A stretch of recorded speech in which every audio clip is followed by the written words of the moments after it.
Indra মল্লিকাকে phone করলো। কোথায় তুমি মল্লিকা? এই তো কলেজের গেটে বন্ধুদের সঙ্গে আড্ডা দিচ্ছি। ইন্দ্র: আর ক্লাস আছে? হ্যাঁ, আরেকটা আছে, কিন্তু স্যার এই মাত্র ফোন করে কোচিনে আসতে বারণ করলেন, তাই অগত্যা বাড়ি ফিরবো। ইন্দ্র: খুব মজা লাগছে না বলতে? তুমি আমাকে একটুও ভালোবাসো না, তাই এই কথা বলছো। ক্লাস শেষ হলে মেন গেটে অপেক্ষা করো, আমি আসবো। মল্লিকা: আচ্ছা, এসো।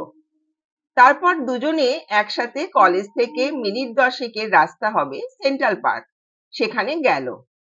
কলেজ থেকে প্রায়ই এই পার্কে বসে ইন্দ্র আর মল্লিকা গল্প করে। এই পার্ক ওদের ভালোবাসা গড়ে ওঠার সাক্ষী হয়ে আছে। বেশ কিছুক্ষণ সময় কাটিয়ে যে যার বাড়ি ফেরা। আজ কলেজে শেষ দুটো ক্লাস হবে না, বেশ অনেকটা সময় হাতে আছে।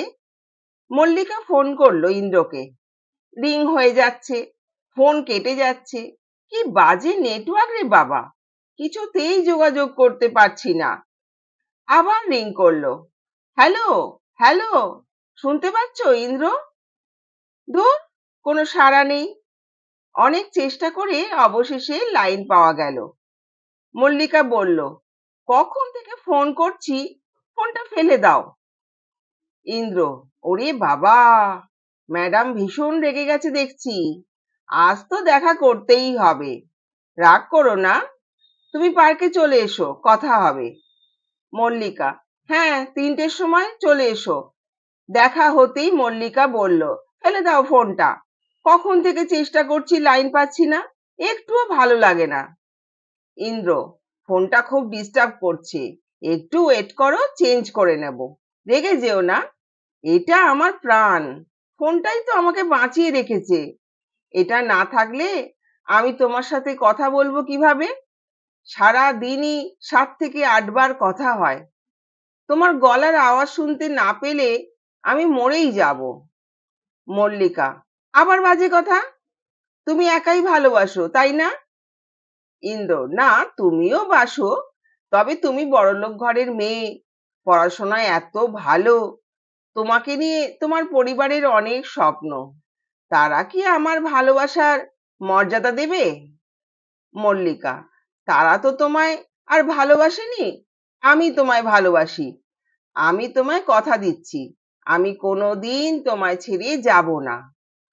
ইন্দ্র: সত্যি বলছো মল্লিকা? তুমি আমায় ছেড়ে যাবে না তো? কথা দিচ্ছ? মল্লিকা: হ্যাঁ, কথা দিচ্ছি। চলো তো একটু দোকানে যাব, একটা জিনিস কিনতে হবে। ইন্দ্র: কি কিনবে আবার?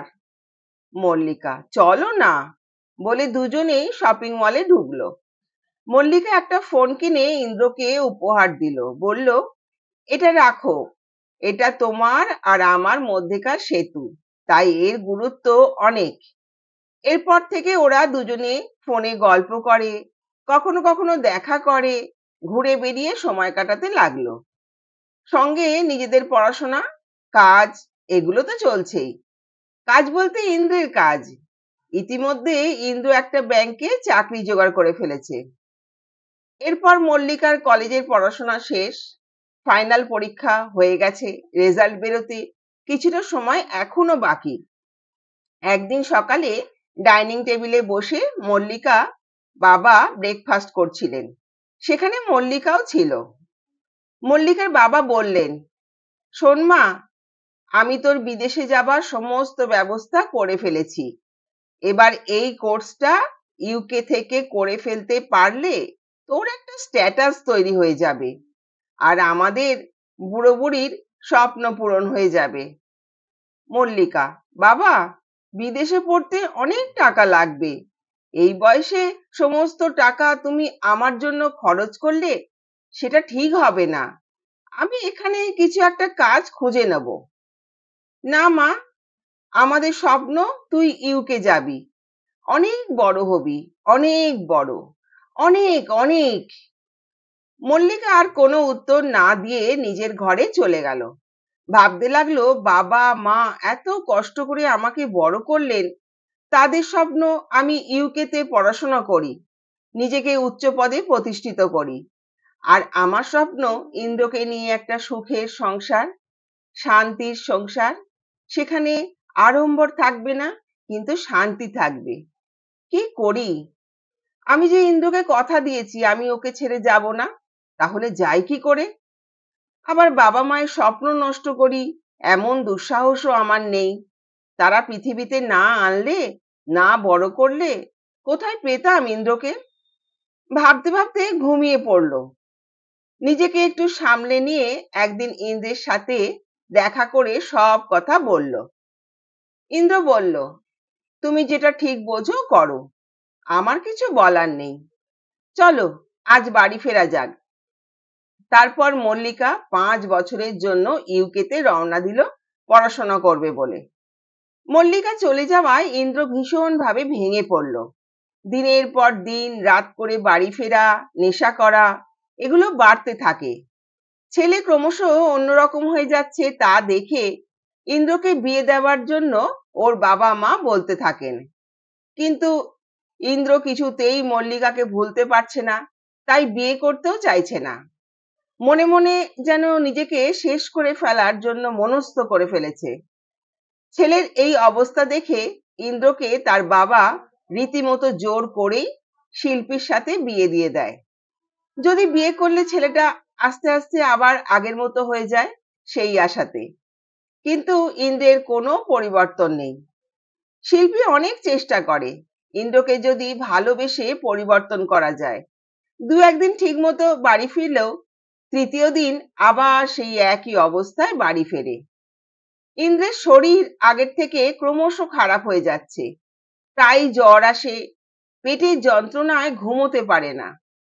শিল্পী জোর করে একদিন ইন্দ্রকে ডাক্তারের কাছে নিয়ে যায়। ডাক্তারবাবু শিল্পীকে বলেন, ইন্দ্রের শরীরের অবস্থা একদম ভালো না।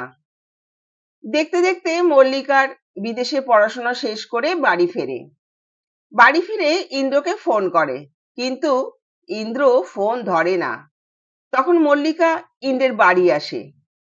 ইন্দ্রকে দেখে মল্লিকা বলে, এ কি অবস্থা তোমার? কি হয়েছে? ইন্দ্র, কিছু হয়নি তো, ভালোই আছি। বউ সংসার নিয়ে সুখে আছি। তুমি এবার একটা বিয়ে করে নাও। তোমার বিয়ের নেমন্তন্নটা তো অন্তত খেয়ে যাই। কথাগুলো বলে মল্লিকার হাতে একটা খাম দিল।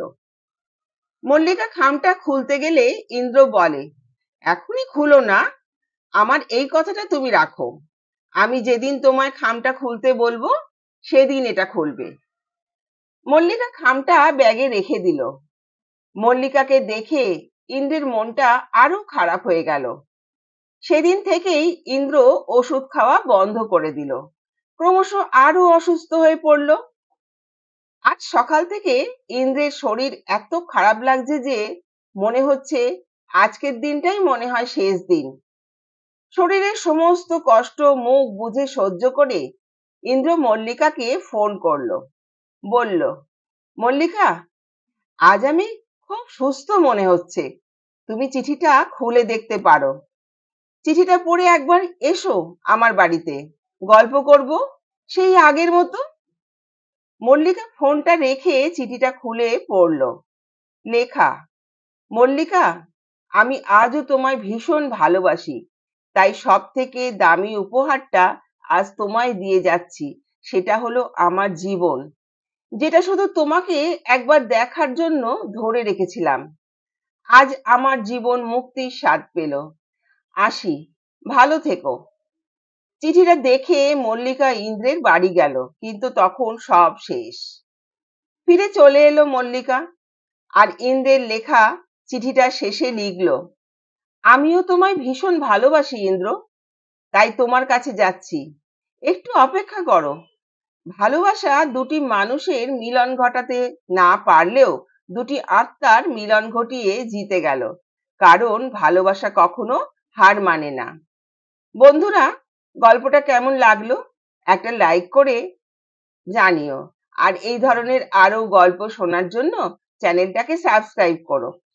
আমার পাশে তোমরা থাকলে আমি অনেক দূর এগিয়ে যেতে পারবো। ধন্যবাদ।